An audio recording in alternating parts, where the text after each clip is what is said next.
Bayan, matagumpay na naisagawa ang ASEAN Summit and related meetings sa Cebu sa ilalim ng chairmanship ng Pilipinas. Nakatuon ang mga pagpupulong sa mga kinaharap na hamon ng ASEAN region sa harap ng epekto ng tensyon sa gitnang silangan. Yan ang ulat ni Jessie Atienza ng PTV Cebu.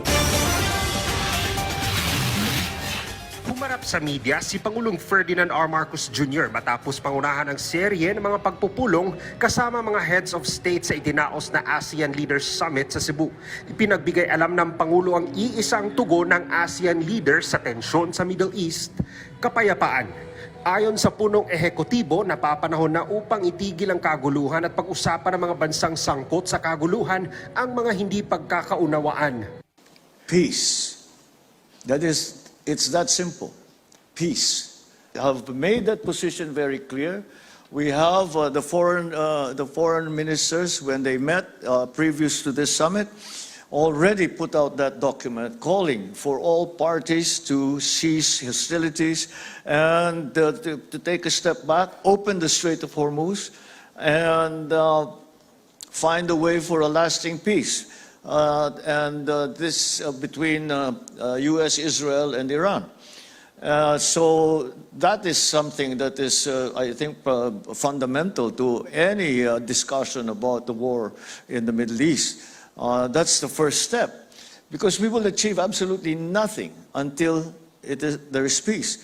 Kaugnay nito, pinag-aaralan ngayon ng mga lider ng ASEAN ang posibilidad ng pagtatatag ng fuel reservoir sa rehiyon.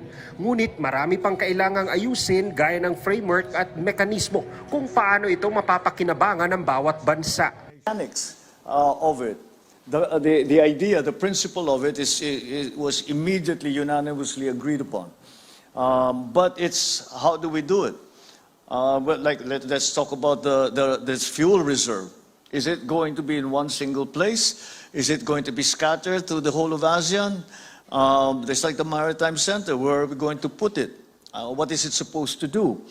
The reserve, for example, how do we share this? Even when we were talking about, we also talked about the ASEAN Common Grid, which is an idea that we have been developing for several years now.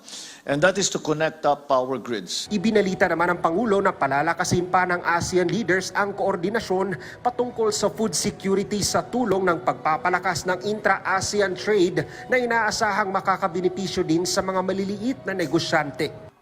Rising energy prices, disrupted shipping routes, and soaring fertilizer costs are squeezing families across the region.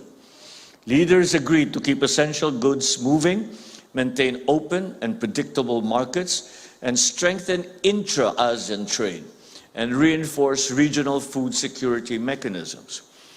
This means building more resilient supply chains, supporting agri-MSMEs and smallholder farmers, promoting climate-smart agriculture, and reinforcing ASEAN-led food reserve systems. We also called for the swift ratification of the upgraded ASEAN Trade in Goods Agreement, or ATIGA, which modernizes regional trade, eliminates non-tariff barriers, and builds on ATIGA's landmark achievement of making ASEAN virtually tariff-free, with around 99% of products already duty-free. Sinagot din ng Pangulo ang mga tanong mula sa mga miyembro ng media, kabilang na rin ang posisyon ng ASEAN tungkol sa sitwasyon sa bansang Myanmar at ang posibilidad ng pagbubukas ng ASEAN Maritime Center sa bansa na bahagi ng pinalakas na maritime cooperation ng ASEAN. Mula sa PTV Cebu, Jessie Atienza para sa Pambansang TV sa Bagong Pilipinas.